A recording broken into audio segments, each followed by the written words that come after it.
Imagine being dragged through the cold stone corridors of a medieval castle. Not as a guest, but as a prisoner condemned to unspeakable horrors. The sound of your chains echoing off the walls would be the last comfort you'd know. Because what awaited you in the depths below was designed not just to extract confessions, but to break the human spirit entirely.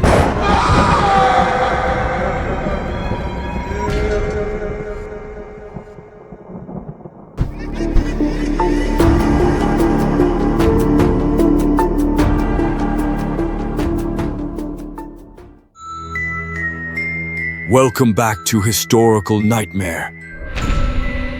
I'm your host, and today we're descending into the deepest, darkest chambers of medieval castles.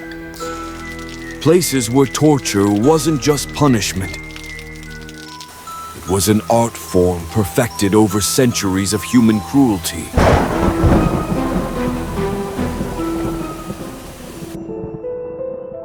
What you're about to hear are documented practices from real medieval castles across Europe. These aren't tales from dark fantasy. These are the horrifying realities that took place behind stone walls, where screams were muffled by tons of rock, and where justice meant something very different than it does today.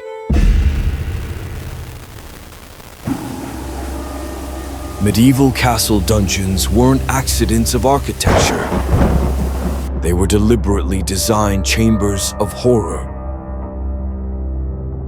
Built deep underground, often below the water table, these spaces were engineered to maximize psychological and physical torment. The Tower of London's torture chambers, constructed in the 11th century, featured walls specifically designed to amplify screams.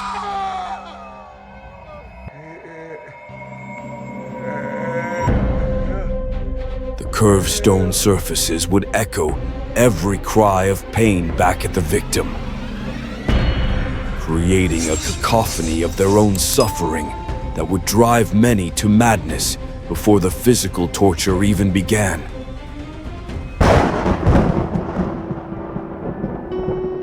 But it was Warwick Castle that perfected the art of architectural intimidation. The approach to the torture chamber required prisoners to descend through what was called the Devil's Descent. A narrow, spiraling staircase that grew progressively darker and colder with each step.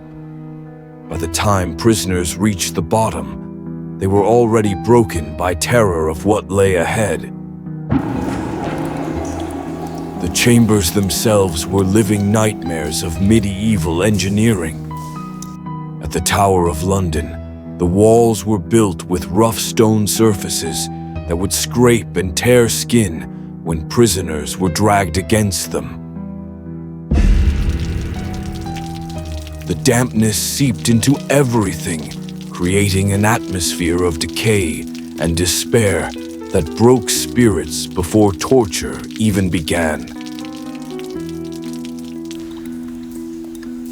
But it was the isolation that truly destroyed minds. Deep underground, prisoners lost all sense of time and place. The only sounds were the constant dripping of water and the echoes of their own breathing.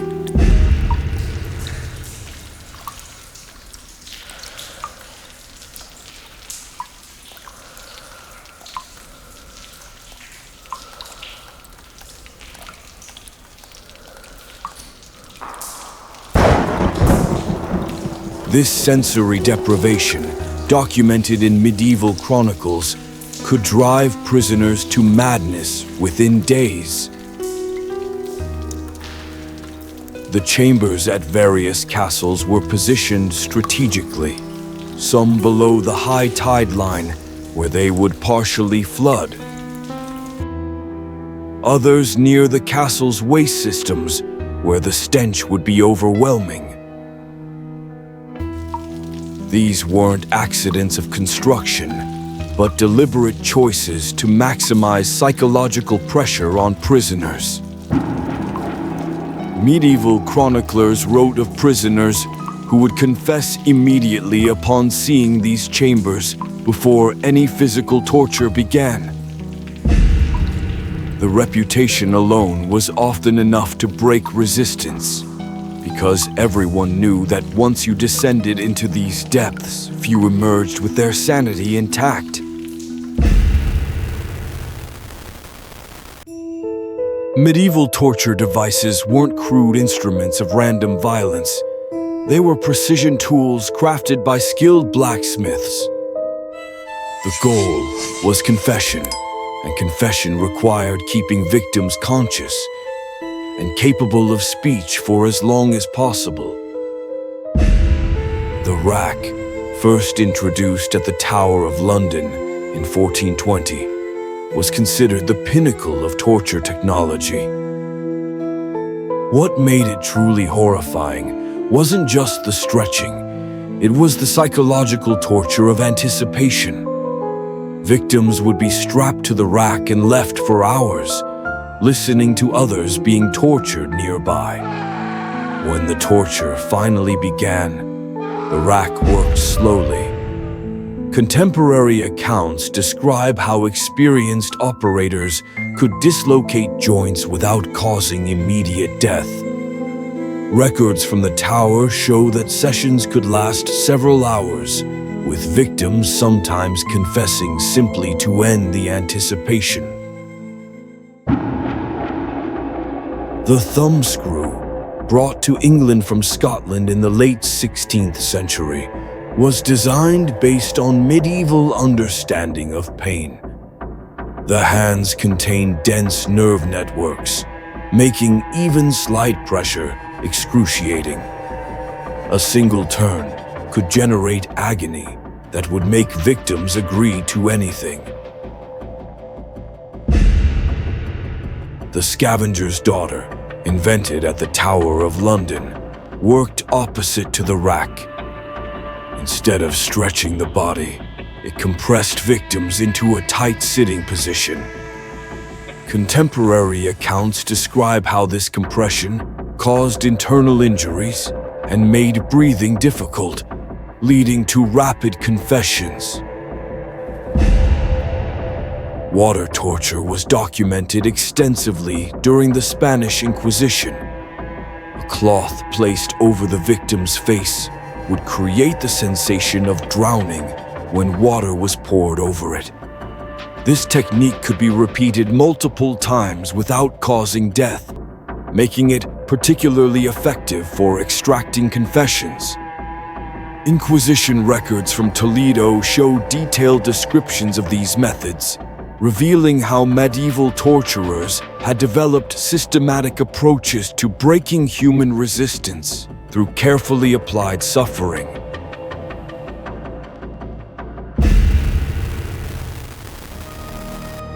Medieval torture wasn't carried out by random sadists. It was performed by appointed officials who viewed their work as necessary for maintaining law and order. These men operated within the legal system of their time, where confession was considered the highest form of evidence. The medieval justice system required confession for serious crimes. Without modern forensic science, authorities relied on the accused admitting guilt. This created a legal framework where torture was not only acceptable, but officially sanctioned by church and crown. Contemporary records show that torture sessions were often witnessed by multiple officials, including priests and court scribes. These weren't secret dungeons of madmen, but official proceedings with documentation and oversight. The horror lies in how systematically normalized these practices had become. Different regions developed their own specialties.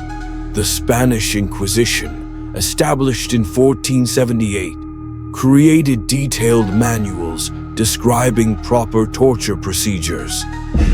These documents, preserved in Spanish archives, reveal the bureaucratic nature of medieval torture, complete with forms, procedures, and official protocols. In England, torture required royal warrant and could only be performed in the Tower of London. This wasn't random violence, but state-sanctioned interrogation with strict legal requirements. Even in an age of brutality, there were rules and procedures that governed who could be tortured and under what circumstances. What makes these practices so chilling isn't their randomness, but their organization. Medieval society had created an entire legal and religious framework that justified the systematic infliction of suffering as a tool of justice and spiritual salvation. The most disturbing aspect wasn't the cruelty. It was how normal and necessary these practices seemed to everyone involved. From the highest church officials to the castle guards who heard the screams echoing through the stone corridors. The darkest irony of medieval castle torture was that its most frequent victims weren't common criminals. They were nobles, knights, and political prisoners whose only crime was opposing the wrong king or backing a failed rebellion. Edward II of England met his end in Berkeley Castle in 1327. While official records claim he died of natural causes, contemporary chroniclers tell a different story. According to these accounts, he was held in the castle's deepest dungeon, deliberately positioned above the sewage system to add humiliation to his imprisonment. The accounts describe his final moments as deliberately brutal, designed to appear natural while ensuring maximum suffering. Whether these chroniclers recorded truth or propaganda, their descriptions reveal what medieval people believed was possible within castle walls. Joan of Arc's imprisonment in Rouen Castle before her trial was documented by multiple witnesses. She was kept in complete darkness, chained to prevent escape, and subjected to constant interrogation designed to break her resolve. The psychological pressure was relentless. Isolation, threats, and the constant presence of English soldiers.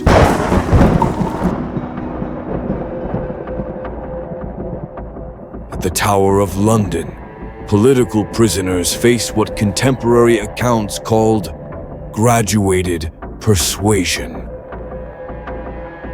The process began with comfortable quarters and good food, then systematically removed comforts until prisoners would confess simply to avoid further deterioration of their conditions. Contemporary records from various castles describe similar patterns. Political prisoners weren't immediately subjected to physical torture. Instead, they faced months of psychological pressure designed to make them compliant before any public trial or execution.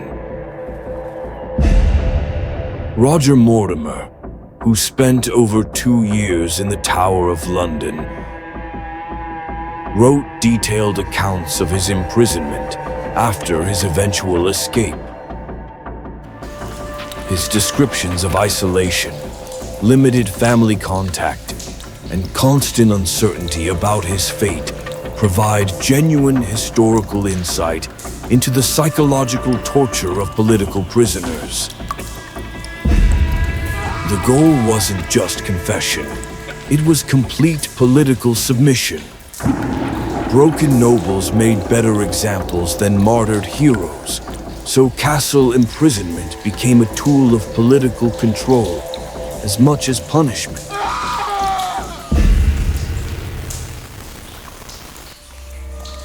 Perhaps the most disturbing aspect of medieval justice was its treatment of children from noble families. Child prisoners were valuable political hostages, and medieval law made little distinction between adult and child when it came to extracting confessions or ensuring political compliance.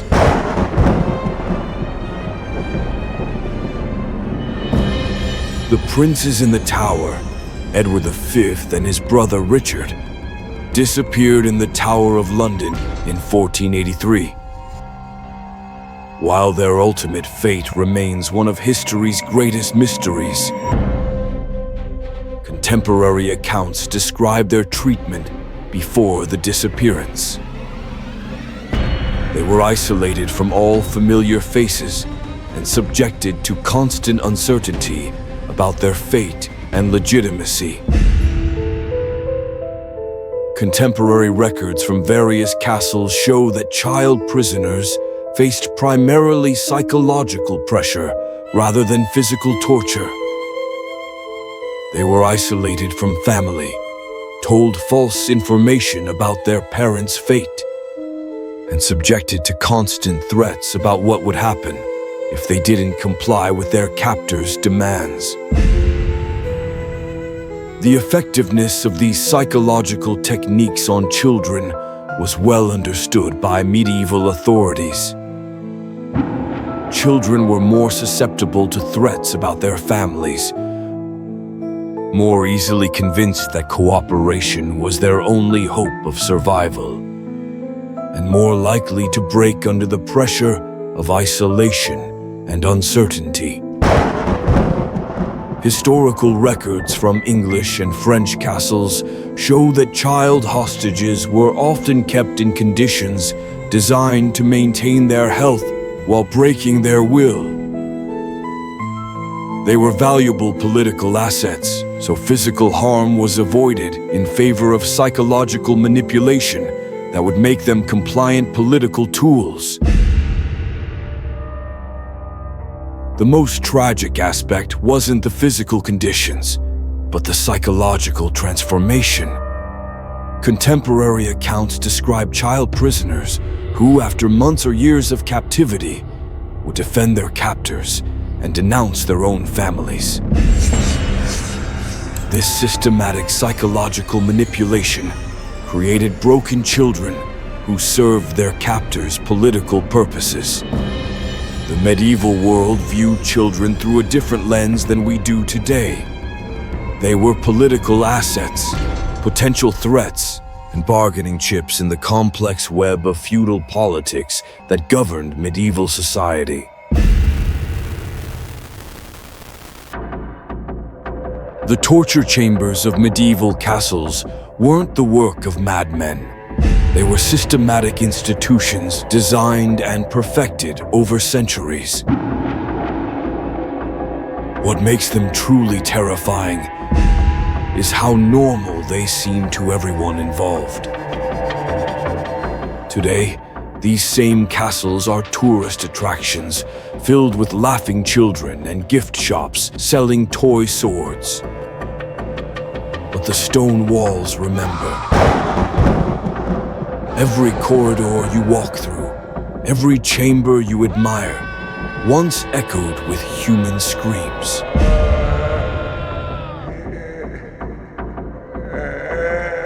The medieval world operated by rules we can barely understand, where torture wasn't cruelty, but justice.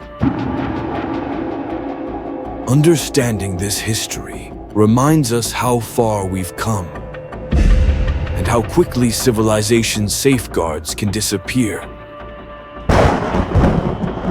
What historical nightmare should we explore next?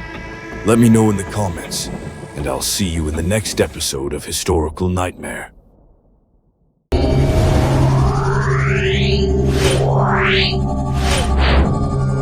Meow.